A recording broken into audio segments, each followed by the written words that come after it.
Bullet जा रही है किसी की, जान दो इसे। अरे तो शुक्र है कि इनकी सादा बुलेट है, वो सिलेंसर लगवा लेते हैं अलग से, बड़े आवाज़ करती है वो। हाँ बड़ी ख़तरनाक गाड़ी है भाई ये, हाँ बहुत ख़तरनाक गाड़ी है।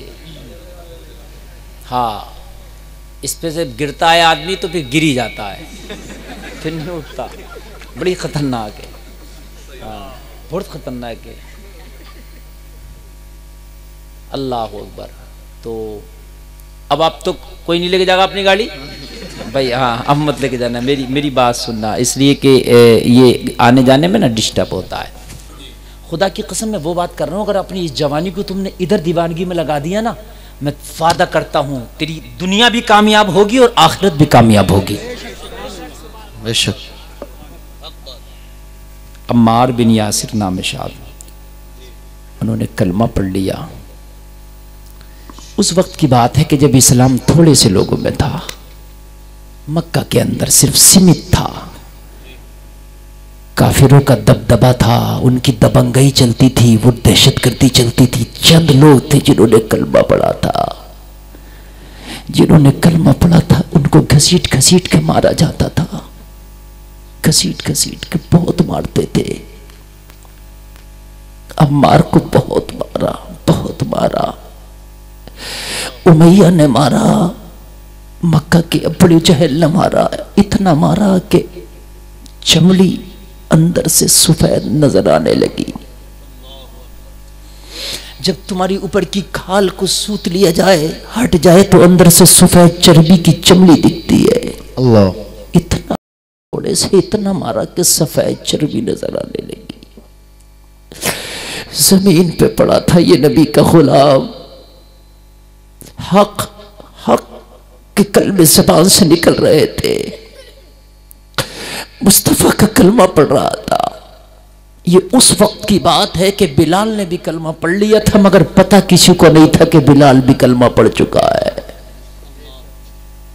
इनका पता चल गया था, बिलाल का किसी को नहीं पता था। मैं दीवानी बता रहा हूं, जवानी दीवानी। ओ नौजवानों, तुम्हारी जवानी है कहां कहां दीवानी है। दुनिया के बाजारों में तुम्हारी जवानियां दीवानी नजर आती है, लहवो लही में तुम्हारी जवानियां दीवानी नजर आती है, हराम कामों के लिए तुम्हारी जवानियां दीवानी नजर आती है, नाच गानों के लिए तुम्हारी जवानियां दीवानी नजर आती है। खुदा की कसम लानत है इन जवानियों पर जो अल्लाह उसके रसूल की मोहब्बत की दीवानी ना हो सके। लानत है उस तेरी ताकत पर, उस तेरे शबाब पर, जो तेरा शबाब मदीने वाले का दीवाना ना हो सका। जब मारते मारते उमैया थक गया, सफेद चर्बी नजर आने लगी। अबू जहल मारते मारते थक गया। मारते मारते मक्का के काफिर जब थक गए, बिलाल खड़ा था, उमैया का गुलाम था बिलाल, लेकिन कलमा पढ़ चुका था। यह बात उमैया को भी खबर नहीं थी कि बिलाल ने भी कलमा पढ़ लिया। जब सब थक गए, लेकिन इन जालिमों का जुल्म न थका। बिलाल खड़ा खड़ा तमाशा देख रहा था। अल्लाह अल्लाह। उमैया करीब आके बिलाल के हाथ में कोड़ा दे के बोला, बिलाल तू भी मार। अल्लाह। उसे पता नहीं था कि बिलाल ने भी कलमा पढ़ लिया है। वो तो सोच रहा था बिलाल मेरा गुलाम है, मेरे कहने पे मारेगा। मालूम है क्या हुआ था उस टाइम? अम्मार को पता था कि बिलाल ने भी कलमा पढ़ लिया है, उसे पता था। जब बिलाल के हाथ में कोड़ा दिया ना,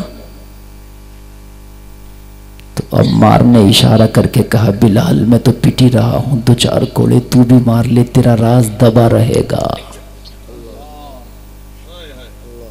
बात समझ रहे हैं आप? नहीं समझ रहे हैं आप? बिलाल मैं तो इतना पिट ही चुका हूं, मेरी तो बदन की चमड़ी खींच ली गई, मेरी तो खाल खींच ली गई, मुझे तो पता नहीं कि जिंदा भी रहना कि नहीं रहना। बिलाल दो चार कोड़ा तू भी मार ले, कम से कम तू तो बच जाएगा। अल्लाह। तूने अगर ढील की बिलाल तो जो हाल मेरा हुआ है वो हाल तेरा भी होगा। बिलाल मार ले, मेरी तरफ से इजाजत है। मैदान मैशर तक के लिए मैं माफी देता हूँ, बिलाल मार ले। इशारा किया, मगर जवानी दीवानी थी, इश्क़ रसूल में बिलाल दीवाना था। बिलाल ने कोड़ा फेंका और कोड़ा फेंक के ऐलान किया, उमैया तू क्या समझता है कि मैं कोड़ा मारूंगा?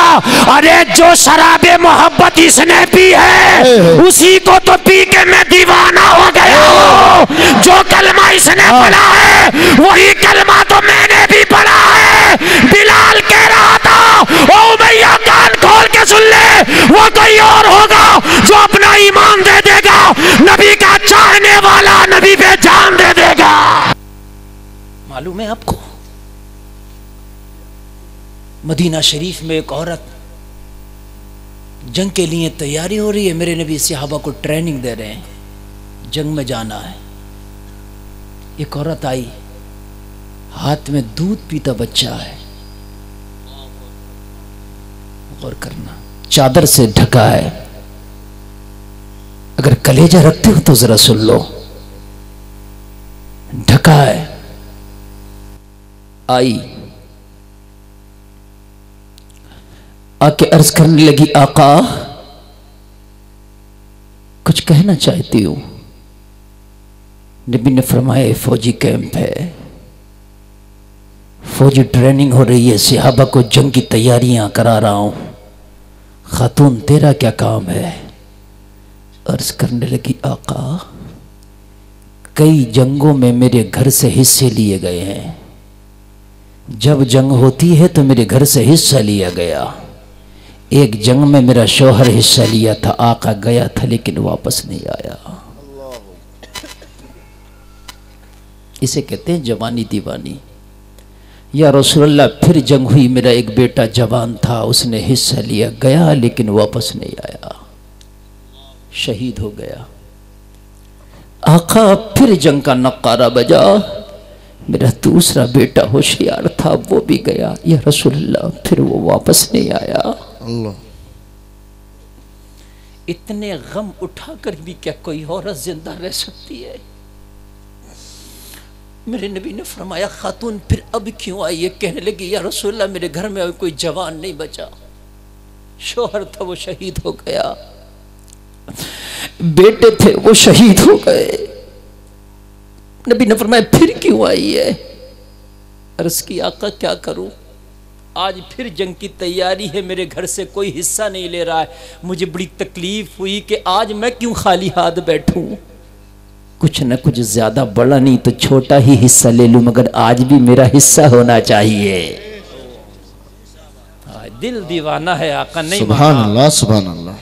या रसूल अल्लाह, आज भी मेरा दिल नहीं माना, अगर बड़ा नहीं तो छोटा सही मगर हिस्सा होना चाहिए। नबी ने फरमाया, क्या हिस्सा लेकर आई है? अर्ज किया, आका शौहर शहीद है, जवान बेटे शहीद है, एक मेरी जिंदगी की आखिरी कली, मेरा आखिरी चमन, मेरा आखिरी चमन का फूल, ये मेरा दूध पीता बेटा है जो मेरी गोद में है, मेरी जिंदगी की आखिरी कमाई है, इसे जंग में अपने साथ ले जाओ। बड़ा हिस्सा ना सही, छोटा ले लूं, लेकिन हिस्सा लेना चाहती हूं। मेरे नबी ने फरमाया, ओ खातून, दीवानगी भी किसी हद तक ठीक होती है। ये कैसी दीवानगी है? तू जानती है कि जंग में बच्चों का कोई काम नहीं, मगर दीवानगी तो दीवानगी है ना। हाय हाय, इसको कहते हैं दीवानगी। अर्ज करने लगी, आका वो मैं भी जानती हूं कि बच्चों का कोई काम नहीं जंग में। नबी ने फरमाया, तू जानती है जंग में घोड़ा दौड़ाना पड़ता है, जंग में तलवार चलाना पड़ता है, जंग में जख्म खाना पड़ता है, जख्म में तीर खाना पड़ता है, और मैदान जंग में तुझे पता है दुश्मन को वार रोकना भी पड़ता है, वार करना भी पड़ता है। बेशक तेरा बेटा इन सारे कामों में से किसी काबिल नहीं, तेरा बेटा तो इस काबिल भी नहीं कि जब जंग चल रही हो तो जख्मियों को ला करके पानी भी पिला सके। लेकिन दीवानगी तो दीवानगी होती है। नौजवानों, मुझे अफसोस होता है तुम्हारी दीवानगियों पर। तुम्हारे हाथों पे टैटू बने, तुम टैटू के दीवाने होकर रह गए। अरे अजीब है, कितनी सस्ती हो गई है तुम्हारी दीवानगी, कितनी सस्ती हो गई है। एक कोई फैशन आया कपड़े का, तुमने वो अपना लिए, कितनी सस्ती तेरी दीवानगी हो गई। नौजवान, तू इतना सस्ता नहीं था कि बाजारू कपड़े पे तेरी दीवानगी बिक जाती, बाजारू टैटू पे तेरी दीवानगी बिक जाती, बाजारू और बॉलीवुड की बालों की कटिंग पे तेरी दीवानगी बिक गई। अरे कितनी सस्ती है तेरी दीवानगी। अरे ये दीवानगी दुनिया के लिए ना रख, मदीने वाले मुस्तफा के लिए रख ले। ये दीवाना भी कीमती हो जाएगा, ये दीवानगी भी कीमती हो जाएगी। जिंदाबाद जिंदाबाद, माशाअल्लाह। ये दीवाना भी कीमती हो जाएगा, ये दीवानगी भी कीमती हो जाएगी। मालूम है तुझे? कहने लगी या रसूल अल्लाह, मैं जानती हूँ मेरा बेटा तलवार नहीं चला सकता, मैं जानती हूँ मेरा बेटा घोड़ा नहीं दौड़ा सकता, मैं जानती हूँ मेरा बेटा जख्म नहीं खा सकता, मैं जानती हूँ या रसूल अल्लाह मेरा बेटा किसी जख्मी को ला करके एक चुल्लू पानी नहीं पिला सकता। मेरे नबी ने फरमाया, खातून फिर क्यों लेकर के आई है इस शीरखार बच्चे को? अर्ज करने लगी या रसूल अल्लाह, आज भी मैं हिस्सा लेना चाहती हूँ, मगर हिस्सा लेने के लिए जवान शोहर नहीं रहा, मेरी कोई जवान बेटा नहीं रहा, मगर मेरा दिल नहीं माना, दीवानगी ने बैठने नहीं दिया। तो या रसूल अल्लाह, इस जिंदगी की आखिरी कमाई को ले आई हूं, मेरे आका मैदाने जंग में मेरे बच्चे को शामिल कर लिया जाए। जब जंग चल रही हो ऐसे आलम में अगर किसी सिहाबी की ढाल टूट जाए तो ढाल के जगह मेरे लाल को ले लिया जाए, ताकि मेरा लाल कट जाए, सिहाबी की जान बच जाए। जिंदाबाद जिंदाबाद।